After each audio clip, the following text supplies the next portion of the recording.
Some dreams are big.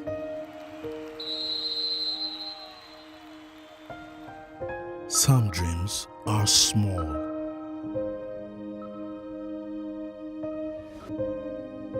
Some dream to go from place to place. Dreams of love and ever after. Dreams and sacrifices that builds the future.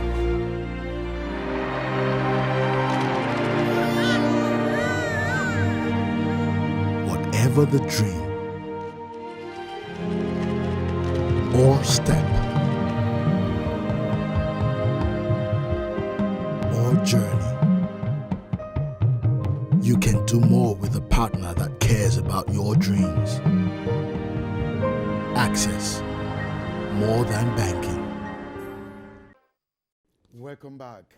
I'm now being joined by Aruna Kebira. I would have loved that Malam Garba Kurfi is with us today, but again, the Call of Duty was solely responsible for his absence today.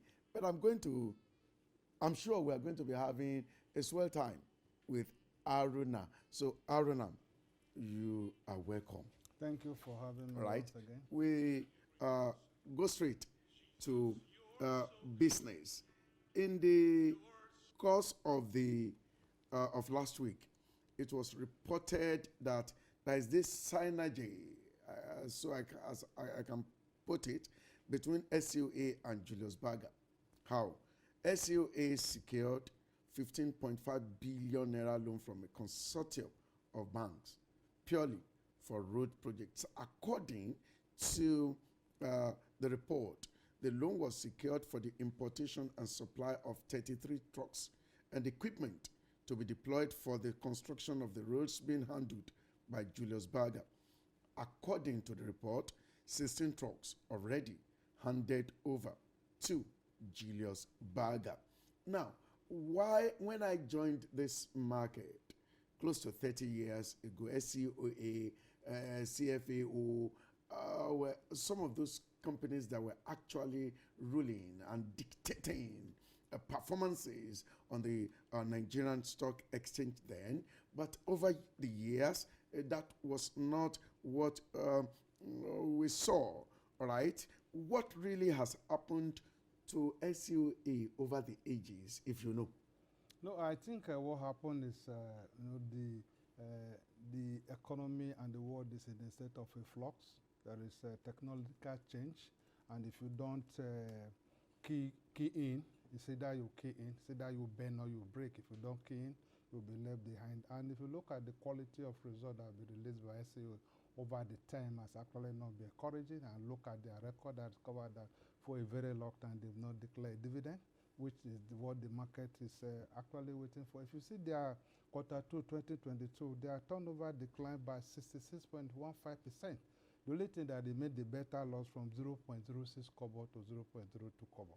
I think that is not what the market will reward. And you know that the more result you release to the market as you are going, that the market will price you. I think that's why the market has actually been priced. So with this kind of synergy and this kind of volume of business, are we expecting a resurgence in SUA? But I want to believe, just my thinking, that maybe, just maybe, some of the challenges this kind of organization, SUA, must have faced over the years was that, you know, in the 80s and 90s, there were not many Tokunbo cars on the roads of Nigeria. Everybody was buying brand new vehicles. Yes, exactly. And that gave a lot of opportunity to this kind of institutions. But over the years, there are more Tokunbo vehicles on the road than new ones. And over the years, some other organizations too had evolved and developed,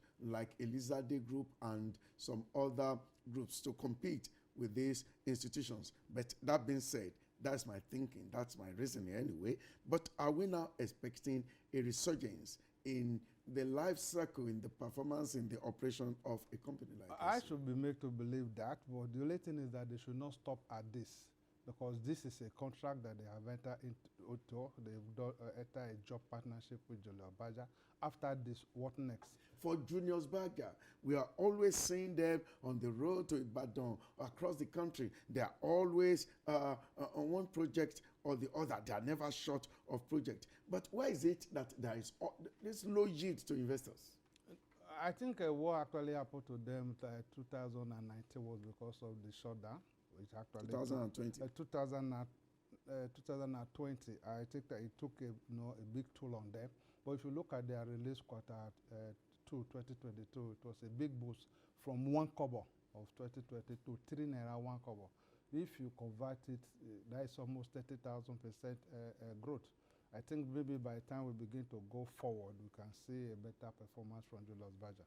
All right, we come to Access Bank. Again, we will not stop talking about this organization. For as long as the bank continues to perform, we'll continue to talk about Access Bank.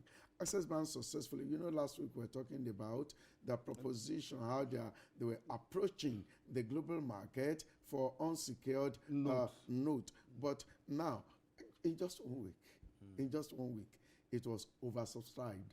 As we speak now, Access Bank has reported that it has been able to raise $500 million. $500 million Eurobond, all right, with record oversubscription. In other words, there is no institution in Nigeria that had recorded this kind of performance. This is the largest order book ever for a Nigerian bank Eurobond transaction. That is one. It is listed already on the main market of the London Stock Exchange. Again, it matures in 2026.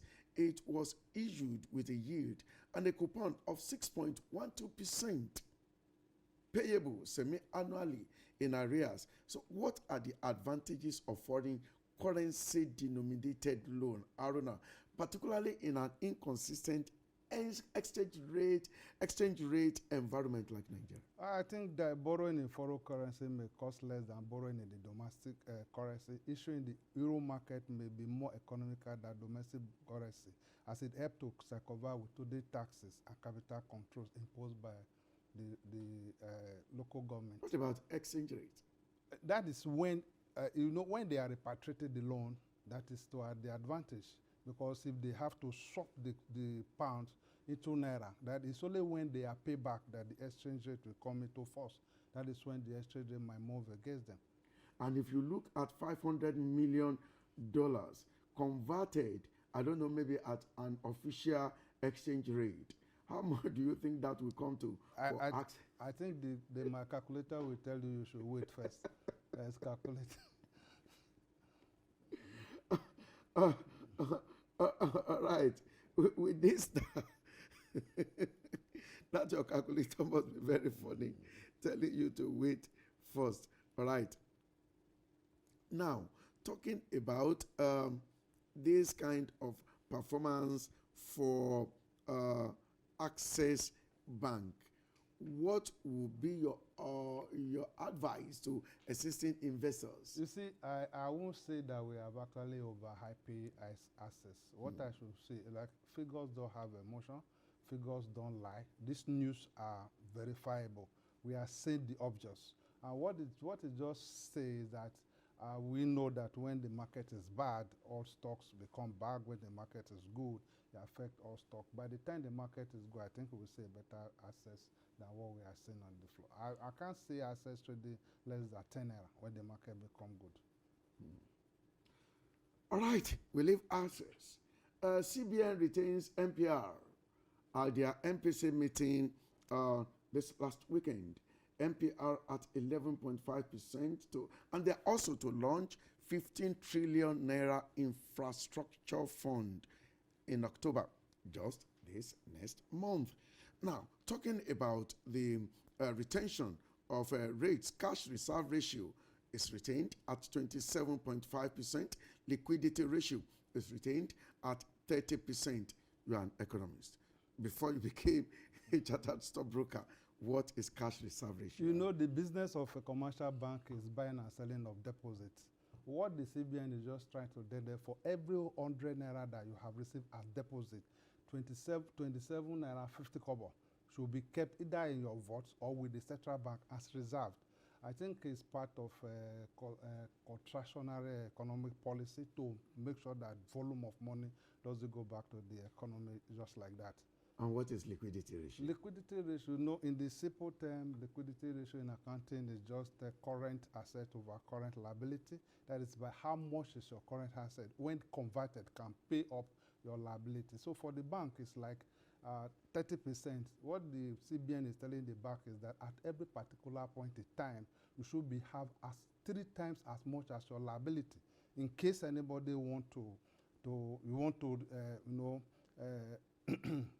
pay your liability, you must be able to have 3 times as much as your liability. It's just to make sure that the banks are solvent. How do this affect the stock market, particularly the retention of it? The only thing that it will do is that those funds are not investable. They are not pushed into the system. They are not there for borrowing. And like we always say that in our local term, we believe that in aggregate savings is equal to aggregate investment that will trickle down. The money will not be available. So it can actually lead to contraction in the liquidity. And if there is contraction in liquidity, how will the prices of equity respond to that?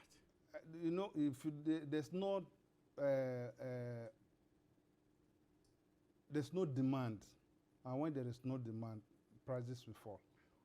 Perhaps this might be responsible for the kind of maybe a little bit of lull we are experiencing. Why I may not actually likely said it is because this liquidity ratio did not just start yesterday. It has been, and we have seen the market going up and down. Maybe that has been the major reason why we have not seen consistency in market growth.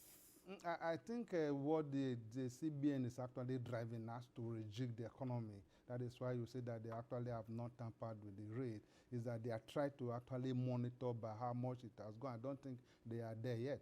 15 trillion naira coming to the economy via infrastructure fund in October by the central bank. It's supposed to be government spending, which actually that is supposed to boost employment, because the more such volume of money is pushed into the system, people have to make it work, then there will be employment. I'm going to be talking about, I'm going to be reminding you of the Youth in Leadership and Exploit program. This Friday, I will go on a short break so that you will be reminded again. Don't change this channel. I will be right back.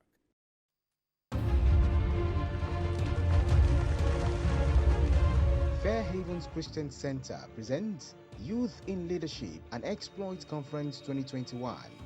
Theme: Emerging a Leader and Financial Giant. Speakers include Vincent Arifalo, Olumide Adeleye, Adeolu Akinyemi, Adedeji Ajadi. Date: Friday 24th to Sunday 26th September 2021. Venue: Chapel of Importation, Fair Havens Christian Center, 95 Ipaja Road, Shofunde Bus Stop, Okekoto, Agege, Lagos. Time: 6 p.m. on Friday, 11 a.m. on Saturday, 9 a.m. on Sunday. Come and learn how to emerge a financial giant in the new age. Powered by Fair Havens Christian Center.